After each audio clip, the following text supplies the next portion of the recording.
नमस्कार दोस्तों, मैं रेखा पंवार पीएसएसएम ब्लेसिंग परिवार ऑडियो टीम डेराबस्सी से बोल रही हूँ। दोस्तों, इस ऑडियो नंबर 28 में हम लेखक के जीवन के बहुत सारे उदाहरणों से यह जानेंगे कि आनंद को हम अपने जीवन में उपयोग करके कैसे उसे सुधार सकते हैं। अगर आप लोगों को उच्चतर शिक्षा देना चाहते हैं, सबसे पहले उन्हें आपसे प्रेम करने दें। जब वह आपसे प्रेम करेंगे, आपको उन्हें शिक्षा देने में परेशानी नहीं होगी। वह आपको स्वीकार करेंगे। उदाहरण के लिए, लोगों को हानि और नष्ट करने की योजना ना बनाएं। इसके विपरीत उनके लिए कुछ अच्छा काम करें। एक बार मैंने एक स्त्री की काउंसलिंग की थी, उसके पति के लिए उसके रिश्ते को लेकर। वह उससे नफ़रत करती थी और उसका पति उससे नफ़रत करता था। वह इस तरह से 5 सालों से रह रहे थे। स्त्री ने कहा, आपको पता है, मेरे पास अब 2 वकील हैं। मैं उस आदमी को ठीक करने वाली हूँ। मैंने कहा, आप कितना पैसा खर्च करने वाली हैं? उसने कहा, कम से कम $5000।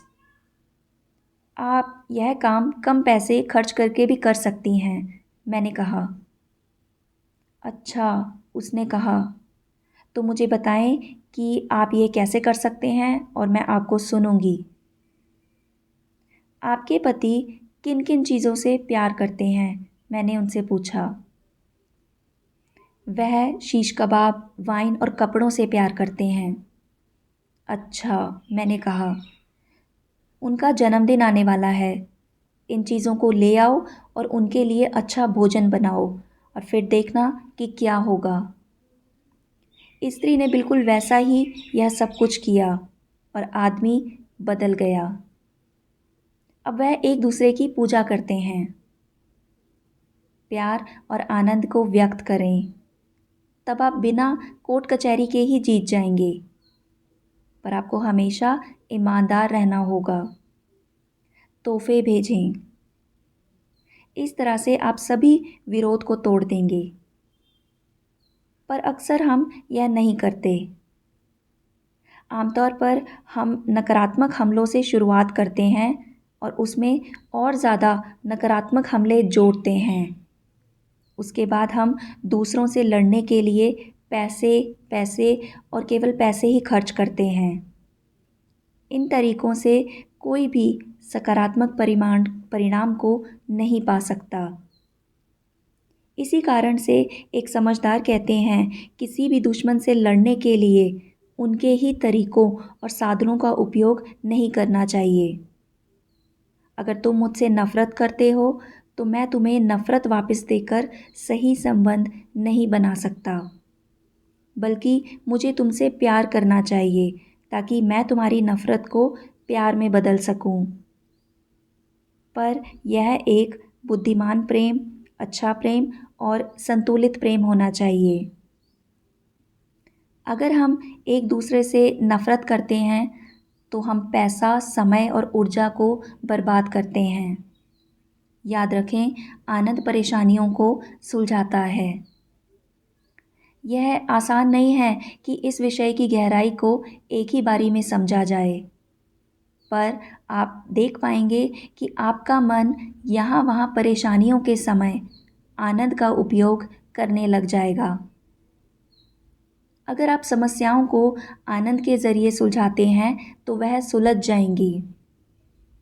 उदाहरण के लिए, जब मेरे 5 बच्चों में से एक को पैसे की ज़रूरत थी, वह हमेशा मेरे पास आनंद के साथ आकर पैसे मांगती और मैं उसे हमेशा पैसे दे देता।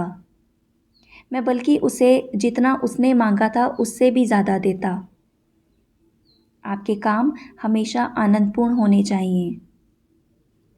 लोग उनके साथ रहना पसंद नहीं करते जो काम करते हुए नकारात्मक व्यवहार और अभिव्यक्ति से कोसते रहते हैं।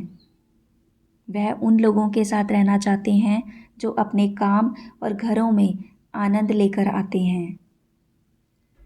एक बार जब मैं एक रेस्टोरेंट में था, मैं एक नौजवान आदमी और उसकी गर्लफ्रेंड के सामने बैठा हुआ था। दोनों गहरी चिंता में थे। वेटर उनका भोजन लेकर आता है, पर वह गलत लोगों को गलत प्लेट दे देता है। महिला भोजन को आदमी की तरफ धकेलते हुए कहती है, यह तुम्हारा है। और वह आदमी भी वही उसके साथ करता है जैसा उसने किया। उन्होंने अपना भोजन जारी रखा, जैसे कि वह एक दूसरे पर हमला करने जा रहे हों। उन्हें देखना जहर के समान था। अपनी क्रियाओं को आनंद के साथ करें, दूसरों के लिए ही नहीं बल्कि खुद के लिए भी। मैं कई ऐसे लोगों को जानता हूँ जो परिवार के कपड़े प्रेस करते हुए बद्दुआ देते हैं। एक बार मैं एक महिला के घर गया जहाँ वह 10 से 15 टी शर्ट्स को प्रेस कर रही थी। वह गा रही थी और उसी क्षण में किताब भी पढ़ रही थी। उसने बताया कि वह अक्सर कपड़े प्रेस करते समय प्रेरणादायक किताबें पढ़ती है। आनंद के साथ कपड़े पहने। जब आप तैयार होते हैं, अपने कपड़ों को आनंद के साथ पहने, ना कि चिड़चिड़ाहट के साथ। जब आप खुद के चेहरे की तरफ ध्यान देंगे और दूसरों के भी जो बात कर रहे हों, तब आप बहुत सारा दुख, नकारात्मकता, टेंशन और तनाव को देखेंगे। खुद को इन चीज़ों से मुक्त करने की कोशिश करें। इस तरह से आप एक ऐसा वातावरण बना पाएंगे जिसमें आप सांस ले सकें। अपने परिवारों में आनंद का उपयोग करने की कोशिश करें। अपने दोस्तों, बॉस और सहकर्मियों के साथ आनंद का उपयोग करने की कोशिश करें। आनंद के चमत्कार के साथ काम करने की कोशिश करें। आनंद सफलता की चाबी है। एक बार एक फ़्लाइट जो यूरोप जा रही थी, मैंने कुछ फ़्लाइट अटेंडेंट्स का सामना किया जो बहुत नकारात्मक थे। जब भी हम उनसे किसी चीज़ के लिए पूछते, वे कहते यहाँ। प्लेन में हर कोई इस टेंशन को महसूस कर रहा था। अगली बार जब मैंने यात्रा की, मैंने दूसरा एयरलाइन चुना। हवा में 12 घंटों के बाद भी अटेंडेंट्स बिल्कुल भी थके नहीं थे। वह आनंद में थे और ऊर्जा से भरे हुए थे। जब मैं रवाना हो रहा था, मैंने कैप्टन से कहा, यह एयरलाइन सबसे बेस्ट है क्योंकि इसमें आनंद है। और वह कैप्टन गौरव में थे। किसी भी एयरलाइन एग्जीक्यूटिव और उसके मैनेजर को यह लिखना चाहिए और बताना चाहिए कि कैसे वह अपने बिजनेस में सुधार कर सकते हैं, अपने कर्मचारियों को आनंद के बारे में बताकर, जिसे वह आगे बांटे। कहते हैं, जब हमें कोई पत्र मिलता है, हम उसे मनोवैज्ञानिक बनाते हैं। एक ऐसी इलेक्ट्रिकल मशीन भी है जिसे हाथ से लिखी हुई लाइनों के ऊपर जब रखा जाता है तो उन्हें वह स्क्रीन पर दर्शाती है। वह ये दिखाती है कि लेखक ने उस पत्र में कितनी ऊर्जा डाली है।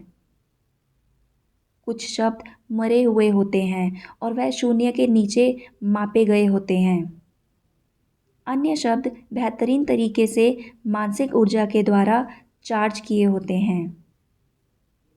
जब भी आप कोई पत्र लिखते हैं, उसमें मानसिक ऊर्जा डालने की कोशिश करें। मानसिक ऊर्जा, प्रेम ऊर्जा और आनंद की ऊर्जा का मिश्रण है। अपने पत्रों को आनंद और प्रेम में लिखें और आप देखेंगे कि क्या होगा। एक दिन मुझे एक 11 साल की लड़की का पत्र मिला जो बहुत डिप्रेस थी। उसने लिखा, आपको लगता है कि आपसे कोई प्रेम नहीं करता, पर क्राइस्ट आपसे प्रेम करते हैं और मैं भी। अचानक से सब कुछ बदल जाता है।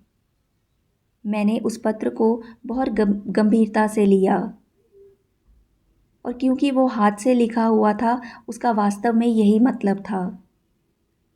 हर कार्य में आनंद को डालें, लिखने में, सोचने में, महसूस करने में, छूना, गले लगाना और मजबूती से हाथ मिलाने में। कभी कभी मैं ऐसे लोगों से हाथ मिलाता हूँ जिनके हाथों में बिल्कुल भी जान महसूस नहीं होती, क्योंकि वहाँ कोई भी ऊर्जा नहीं होती। आज के लिए इतना ही दोस्तों। अगले ऑडियो में इसी को जारी रखते हुए हम और घटनाओं और उदाहरणों के बारे में जानेंगे। धन्यवाद।